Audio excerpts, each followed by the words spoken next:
Let's pretend that the air is a little crisp, the leaves have started to turn, and let's pretend that it's not 95 degrees outside. Hello everybody and welcome back to the channel. My name is Brie and this is 4 Pals in a Book. Today I'm going to talk to you about my fall TBR. I have some books that I think are going to get me in the mood for fall, that are going to pretend. We're going to pretend like it's not really hot outside and summer made its second appearance. I love fall. It is my favorite season. As Richard Gilmore would say, I am an autumn. So what's the verdict? I am an autumn. Interesting. I love this season. I love it. Football's starting. Spooky season is just around the corner. Like, we are living. We're living, laughing, loving. And I need some books that also kind of give that same vibe. So I have 7 here that I want to talk to you about that I'm hoping to read in the next couple of months. Now, these are fantasy and romantasy because I feel like we're trying to get back into that era of our life. I feel like this summer I read a lot of like thrillers and a lot of dark romance and a lot of sports romance. I want to get back to my romantasy era. I want to read more romantasy books. I found some favorites in that genre, and so I want to find some more. So maybe these will be 5-star reads. I don't know. So let's talk about it. The first one is a fantasy, and it's actually a reread for me, but that is A Book of Night by Holly Black. Now, Thief of Night, the new release, comes out very soon. I can't remember exactly when, but it has been so long since I read this book that I don't remember what happened. So I need to reread it in order to figure that out. Now, I am in the minority when it comes to people that liked this book. Nobody liked this book, okay? It's very different than The Cruel Prince. It's very different than anything else she has ever written.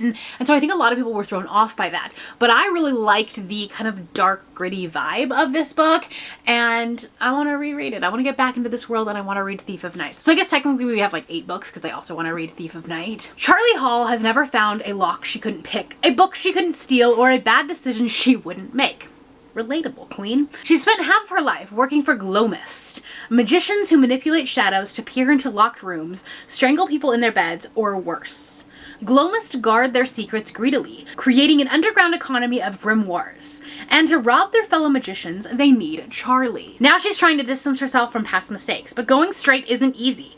Bartending at a dive, she's still entirely too close to the corrupt underbelly of the Berkshires. Not to mention that her sister Posey is desperate for magic, and that her shadowless and possibly soulless boyfriend, love it, has been keeping secrets from her. When a terrible figure from her past returns, Charlie descends back into the maelstrom of murder and lies.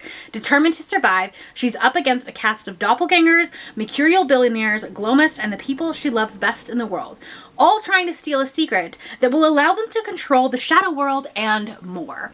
This is like really like a fantasy that's starting to go horror a little bit, right? We have shadowless, soulless creatures. Listen, I love a good urban fantasy, and that is exactly what this was, but I'm excited to get back into it. All right, then we have some romantasy. This one kind of went crazy over the summer, and I probably should have read it then, but I didn't, so we're going to pretend like it's a fall book. Shield of Sparrows by Daphne Perry. This is kind of giving, like, you know, a little bit of dead tree kind of thing. I don't know.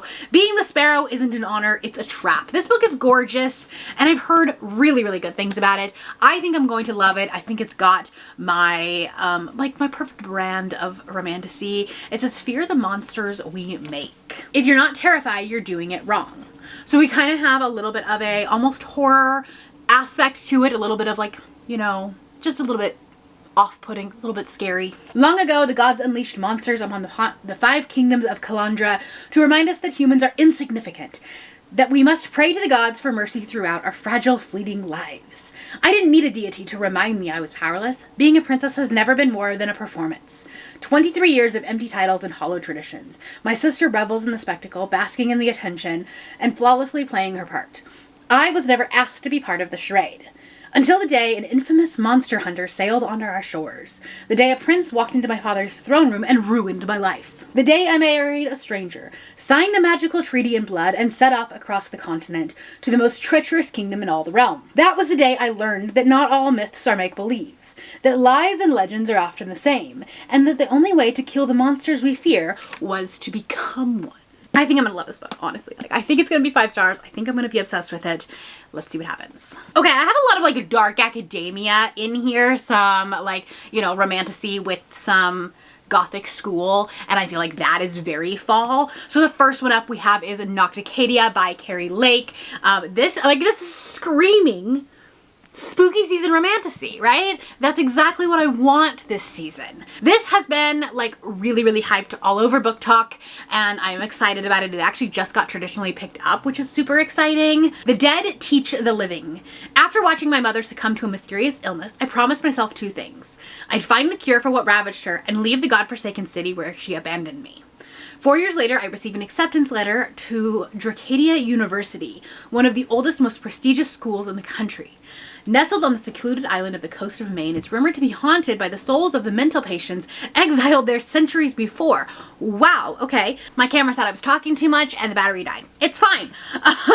Where was I? Those whose bones are said to make up the island's white sandy shores. Love this. Restless ghosts aren't even its most daunting peculiarity. Okay, I'm not gonna read anymore. This is a very long synopsis, but this sounds exactly like what I want for the fall season. These are the vibes that I'm going for. So if you know any more books that are like this, same vibe, let me know. Also, another like school book that I want to get to is Arcana Academy by Elise Kova. This is like tarot magic, which feels very fall, feels very spooky season. I've talked about this book a lot on my channel. It's a wonder that I have not read it yet. Honestly, I've heard amazing things about it. So many people have been giving it 5 stars. I think I'm gonna be obsessed with it.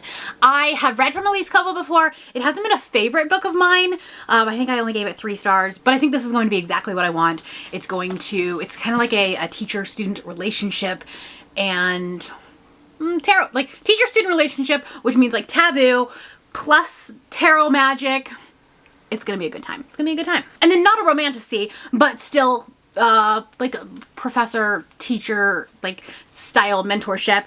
We have Catabasis. I don't know how to say this name, and I honestly I don't even know that R.F. Kuang knows how to say it. She said it like 4 different ways. Catabasis. We're going with that. Okay, this is her newest release. I have heard mixed things about this book, and I'm worried, but it's R.F. Kuang. I love her books, and this has to do with going into hell, right? And I love that. Okay, this feels like Ninth House style.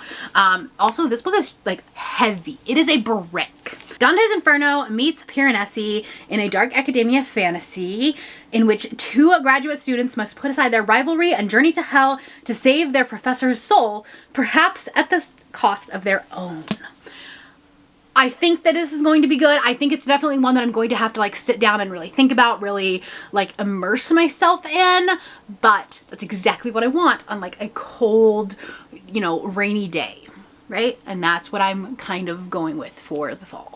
All right, and then the last 2 really are just giving me some fall spooky season vibes. The first one we have is Mistress of Lies by K.M. Enright. This I think is a poly-vampire romantasy, which like sounds fantastic. Sounds like I'm gonna love it. The problem is I've had this sitting on my shelf for a year and I haven't read it yet because I've heard mediocre things, less than great things about it, so it kind of put me off. I feel like though, like on paper I should love this, but I haven't read from the author before, so who knows. But yeah, I mean, like, look how pretty this is. It's gorgeous. This is an Illumicrate. Fate is a cruel mistress. The daughter of a powerful but disgraced blood worker, Shan Leclerc, has spent her entire life perfecting the blood magic, building her network of spies, and gathering scraps of power.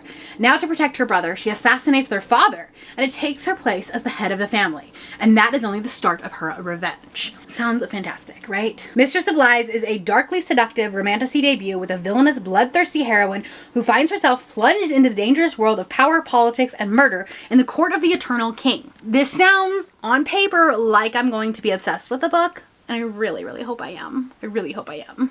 And finally, we have One Dark Window by Rachel Gillick. I've talked about this book so many times on my channel because it is a crime that I have not read it. Everyone read this one last year and absolutely loved it, and I think I'm also going to love it. I recently read The Night and the Moth. Really liked it. It also has like a lot of fall vibes to it, but her writing is just so gorgeous. It's not purple prosy, but it is like, it weaves a really beautiful story to it. Almost like Addie LaRue, if you like that style of book. I wouldn't quite move it to like the Laini Taylor era of purple prose, but it is kind of getting close to it. So I really love her writing style, and I think I'm gonna love this one as well. We'll see what happens though. This is a duology, which is another thing that I really love. I love a romantasy duology because I feel like you can like build the world out enough, but still kind of keep it close knit. So we'll see. There once was a girl, clever and good, who tarried in the shadow in the depths of the wood. There was also a king, a shepherd by his crook, who reigned over magic and wrote the old book. The two were together, so the two were the same. The girl, the king, the monster they became. This one also has there's like something in her head, like somebody, like an entity in her head, which I think is a really interesting, unique perspective. So we'll see what happens, but I think I'm gonna love it. So let me know, have you read any of these books? Do you think I'm going to like them? What is on your fall TBR? And if you're not feeling chatty, put the fall leaves emoji or something fall. If you want to hang out more, I have a video here where I'm talking about the books that I think I'm going to give 5 stars to, and then also my September TBR is right here as well. If you're new here and you have not yet subscribed, there's a little button you can do so down below the video. If you'd like to hang out with me more, the links to my Instagram, Goodreads, my Threads, and my Patreon are linked in the description below. Thank you for watching, and I will see you next time. Bye!